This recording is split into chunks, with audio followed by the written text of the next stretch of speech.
Yes, sir. Thank you, Mr. Chairman. I want to thank each and every one of you for being here, giving us this great information that we need.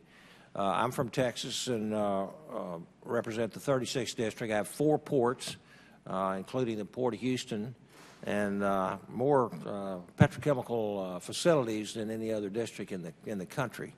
And so infrastructure and transportation is a huge thing for us. But with we're talking about user fees versus normal taxation with a $20 trillion national debt and a $600 billion deficit coming up, looks like. Funding is the 900-pound gorilla in the room. So I'd like to start with Mr. Trumka, if you don't mind.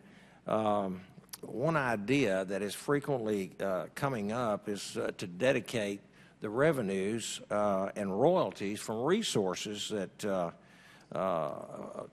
resource development, which lie under our public lands, and which is estimated in some cases to be several trillions and trillions of dollars, which would go toward construction of public works projects, which would include roads and bridges and all the things that we've been talking about today. This would be American energy produced by American workers to finance and build projects with American labor that benefit American families. Is there any reason that you can give why such a concept might not be the top priority for an organization like the AFL-CIO, Mr. Trumka? We'd be willing to look at it. Of course, the devil's always in the detail. If it were a giveaway to anybody rather than real projects like you just described, we'd probably blow the whistle on it.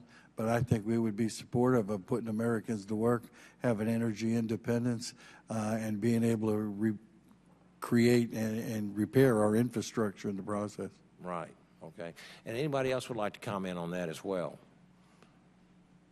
We'd be fully supportive of it. Obviously, as Mr. Trumka said, the details are important, but we're blessed with these energy resources here in the United States. We ought to produce them and use some of the revenues to develop new alternatives and fund infrastructure. It'd be a great idea.